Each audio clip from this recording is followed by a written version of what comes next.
Hi, everyone. Nice to see you. Well, not quite see you all, but nice to be in the same virtual space as you all. For those of you that don't know me, I'm Nick Wilton. I'm the Dean of the Business School, and it's my absolute pleasure to welcome one of our highly valued visiting industrial fellows in the Business School, John Steele. I'm sure John will talk a little bit about his background, but John is an alumnus of the Business School. And we're very pleased to have him kind of working with the school and doing lots of things across our contributing to the school, giving us the benefit of his experience, which is extensive. So he's currently the Cafedirect CEO and is very much a kind of expert and hugely experienced and an advocate for social entrepreneurship and positive impact of business. So I won't say any more than that, John, but I'm sure given the topic of your talk, you'll say much more about a whole host of those kind of themes. So thank you, and then we'll have some time for questions at the end. But over to you. Great. Well, thank you, Nick, and thank you everybody for attending. I was going to say I don't want to speak for too long because it'd be good to have questions and dialogue, but then we've got a decent sized slot, so we'll need to speak for some time. I think if I structure my words into a bit of background about, I suppose how important being part of Oxford Brookes was, and then a few pointers of my career, I think we could use that then to lead into the role I've held at Cafédirect for the last 13 years, and some thoughts on how to run business with purpose rather than just for the profit of a limited shareholder base, really. I think we've got until 1:30, Nick. So if I was to aim to talk for half an hour and then take questions afterwards, or a bit longer, would that be okay? That sounds perfect. Yeah. I think today it's probably best if I talk first and then get some engagement on questions secondary. So I won't take questions during my talk, if that's okay with everybody. Yeah. Yeah, that sounds good. Good. Okay. Well, I graduated from Oxford Brookes a little while ago now. I think it might have been 1989, which, yeah, is quite a while back, if I'm honest. And it's a privilege to have studied Oxford Brookes, and also a privilege to be engaged with the university today. I think I thoroughly enjoyed my time, and I felt that it gave me a really good start in my career. And I think at that time, my focus was on getting the best degree I could. And then after completing the degree, I then started to look for work. And I guess the world of work is different nowadays to how it was that many years ago. I certainly wanted to be an entrepreneur at the time, but all the advice I could get was to get a real job, son, sort of thing. And so it was interesting. In my peer group year, a lot of people were just applying for kind of jobs, whilst I applied for the 4 jobs I thought I couldn't get. So I applied to work for Unilever, Procter & Gamble, Mars and Nestle on the basis that it was very unlikely I'd get a job there. And I can remember being interviewed for Procter & Gamble by one of the fancy Oxford universities, somebody who'd been there, 2 people who'd been there, and they interviewed 14 candidates, 13 of which were from other Oxford universities, and 1 was from Oxford Brookes, which was called a polytechnic in those days. And so I guess the reason for mentioning that is I think, you should aim for the best possible and beyond, really. And by doing that, I did get a role as a graduate trainee at Nestle, which is the world's biggest food company. And if I'd gone to become an entrepreneur, I think I'd have found it harder to have the career I've had, while starting in what's called a tier 1 business, a kind of global business, gave me the grounding to then have more flexibility over the years to do what I want and what I believe in. So I guess that's a sort of loose top tip at the very beginning. I think I've then worked in a large number of businesses, from the biggest food company in the world, Nestle, to some of the smallest businesses. I had the privilege of being the managing director of a startup called Cornish Sea Salt, which was turning over about £3,000 a month and losing about £50,000 a month. And then you compare that to Nestle, which is, you know, 100 billion business. So yeah, I basically, and it's up to everybody to find their own way. I basically was trying to find out what mattered to me in business, I think, really.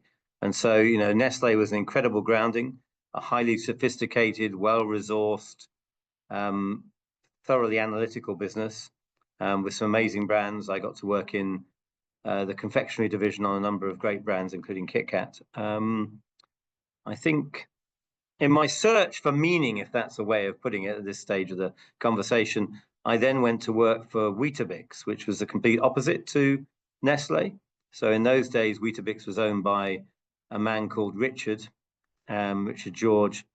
And so whereas in Nestle, you had a lot of analysis and insight and understanding, at Weetabix, you just had to get Richard to agree with you and you could do whatever you wanted. So culturally, and from a marketing perspective, very, very different. And I thoroughly loved working with a privately held business because you could get decisions made very, very rapidly, and you could make decisions that other businesses wouldn't take. I think the downside of working somewhere like that is sometimes you don't get your way, and the person who owns the business is the person who decides. So it was reasonably black and white, but a fantastic business. And an incredible experience. Because it was privately held, the focus on making money from business wasn't as great as it is in other businesses. But and then after that, I've worked in a number of places. I've worked on the Cadbury brands for Premier. I worked at Marston's, a large regional brewer, and I spent a number of years working with Lloyd Grossman, building a cooking sauce business for him, which was a pleasure. And then latterly, I went back to what I wanted to do at the beginning, which is I did my own startup in 2004, which was amazing, but I lost a lot of money and had to stop doing that in 2008 when the financial crisis came. And then I loved working in Cornish Sea Salt again as a startup effectively. But I think something that had struck me from the very beginning of my career, when I joined Nestle had just bought Rowntree, which is the business I work for, in one of the biggest hostile takeover bids in history. And Rowntree was similar to Cadbury in terms of it was effectively a social enterprise. So it was a business that was looking to reinvest in the communities in which it was building business rather than just making large amounts of money. And I think that struck me as a really important way of running business. And certainly from the 1980s through the 90s and the 2000s, we've seen the dominance of private equity in business and the dominance of short-termism and of making a fast return for a limited shareholder base. And I think I've always felt quite uncomfortable with that. And so I joined Cafedirect in 2012 to join a business that has genuine purpose and to look to change the way business's role is conducted. Serious stuff, you know, and actually much harder than just making money. So I think that's a little bit of background to me. I think now I'll concentrate on the Cafedirect piece and the purpose piece for you for the next 15 minutes or so. So, you know, what is business with purpose? I mean, you know, you can choose to interpret that in many loose ways. You know, I know Unilever have brands like Dove that they like to think has purpose in terms of its role with women, but you know, really a lot of the purposes that you'll hear about in marketing terms are retrofitted, or they're part of a brand proposition rather than a genuine business purpose. So I think Cafedirect is very unusual. I think there are some other businesses that are emerging that are similar, but very few. I mean, our purpose isn't really to sell coffee. We have a job which is to improve the livelihoods of smallholder farmers and the landscapes in which they live. And most of the agricultural products that go into food and drink are grown by smallholder farmers in remote countries where these farmers are earning less than $1 a day. And aside from whether you think that's a good thing from an ethics point of view, it makes a very fragile supply chain, which is a significant issue, and an issue that's becoming more and more so. So I've worked in these large, fast-moving consumer goods businesses. I've had a go at some entrepreneurism, and I've landed somewhere where my job isn't to make money; it's to change people's lives and have a profound impact on them. That purpose is, it's documented in everything that we have. It's also concreted into the articles of association of the business, so there's no escaping from it, and it's also hardwired into the governance of the organization. So it's not a marketing statement, it is very authentic. How do I demonstrate that? I think firstly, Cafédirect's shareholding base includes the smallholder farmers that we're there to deliver the purpose against. So we have, our shareholder base includes coffee drinkers. So we did a crowdfunding, as it's called nowadays, in 2004. In those days, things like Seedrs and Crowdcube didn't exist. So we printed a phone number on the packs and jars of coffee and said, if you want to be part of a movement to change the role of business, become a shareholder. So we have a large number of shareholders, about 4,536, who are individuals who believe in what we do. So people like you and I who, recognize that the choices we make can make a difference. So, the cup of coffee you choose to drink can make a difference to the way the world is. The other shareholders we have are the farmers, and then also Oxfam, who founded the business in 1991, is also a shareholder.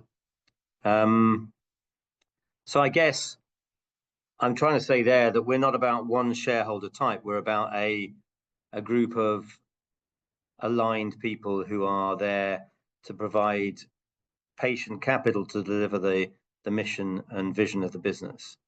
So that's one way in which the purpose is held, through ownership.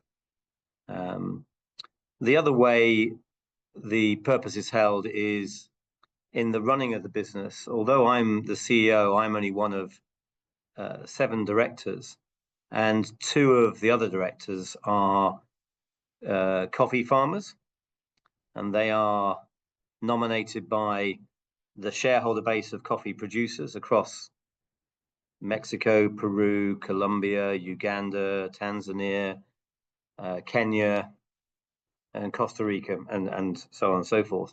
And they take an active part in the leadership of the business. And that is something that is very, very rare in the world. I think, when I worked at Nestle or Weetabix or Premier Foods, you never thought of business in that way. You thought about how to make money, really. So interestingly, when I have a board meeting, which we have, we have a meeting every month and a quarterly larger meeting, Sylvia from Mexico is present and Michelle from Peru are present, and they are engaged to make a contribution to the leadership of the business in a very authentic and real way. Other ways the purpose is brought to life is we have set up a separate charity called Producers Direct, which does a lot of impact work on the ground. So that is a charity that is owned by farmers for the benefit of farmers, and really does do a large amount of work on the ground, trying to change the way farming communities in faraway places work. Depending on your knowledge in this area, that includes things like, at a very basic level, you're getting better yields from your coffee plants, so you're making more money. Other things that matter hugely in farming communities are empowering women. So we have a number of projects where we're making sure the role of women is valued and connected to the success of the farm, and is as equal as it can be with the role of men. You know, it's very difficult in some of the communities you're working in Africa and so on and so forth. The role of youth are very important. I mean, when you're buying a coffee or tea or a large number of the agricultural products that you're actually consuming, the average age of these farmers is usually about 65 to 70. So you've got a very aging workforce. And we really need to find ways of keeping young people as part of thriving entrepreneurial businesses on farm rather than going to large cities. Which we can talk about when you ask me lots of questions and challenge me in a moment. And then also one of the things we're doing a lot of in terms of really delivering purpose on farm is diversifying income. I mean, if you look at agriculture, a lot of it is northern hemisphere based developed countries driving southern hemisphere communities to make monocrops for their benefit. So, you know, it's actually creating a huge dependency and trapping large communities in producing one crop such as coffee or tea. And so a lot of the work we would do if you looked at a farm in Peru would be creating a different environment for the trees, the coffee trees to perform, but also building other sources of income, be that selling fruit and vegetables or creating confectionery products and other things. So really trying to empower farmers to have better livelihoods, not just through the crop that they manage, but also the way they manage their business effectively. I mean, these farms are very small. You know, the vast majority of agriculture is a couple of hectares of land with a mom and a dad and a few kids eking out a living. So, you know, it's the inequality is profound, I guess. What else can I tell you about Cafedirect? The other thing we try and do in terms of delivering purpose is we recognize, you know, we're an SME, we're a 30 million pound business with 60 employees, but we do impact on many hundreds of thousands of farmers' lives. And the other thing we look to do always is to have influence above our scale. So we're connected to business communities, and we've done that through adopting fair trade in 1994. So we were one of the 3 brands that adopted fair trade 31 years ago, and we're the only one that still is 100%. That does a couple of things. It connects us with other businesses and connects us with producers, because a lot of farmers are looking at fair trade all the time. And it also, through the fair trade system, delivers more money to farmers. Other things we've done, we're a very active member of the social enterprise movement. So, you know, a movement in the UK and across the world where businesses are being developed to deliver against social and environmental targets rather than just making money.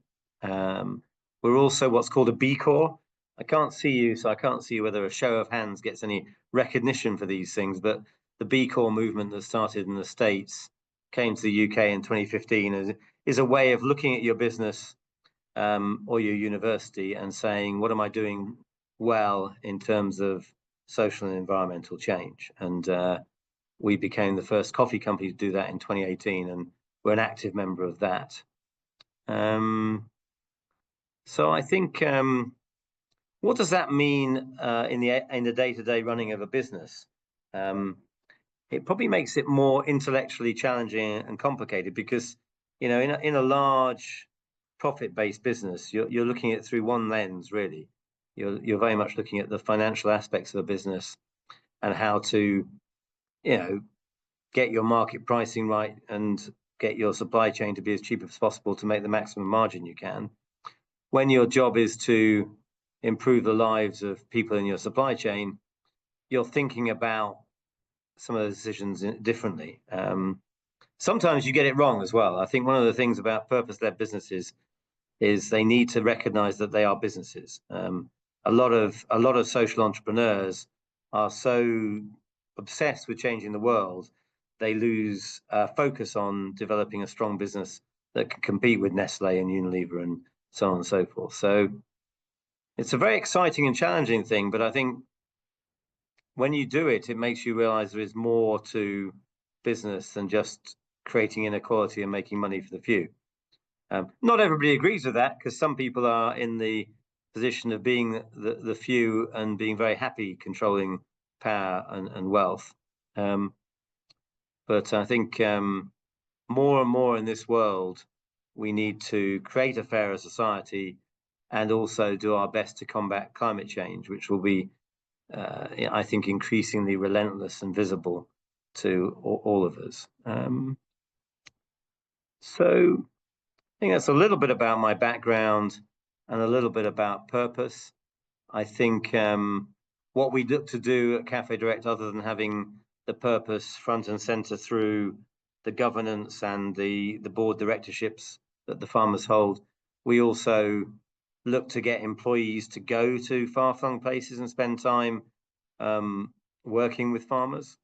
Often that's actually on more strategic work rather than collecting coffee, which is a bloody difficult job at 2,000 meters along the equator.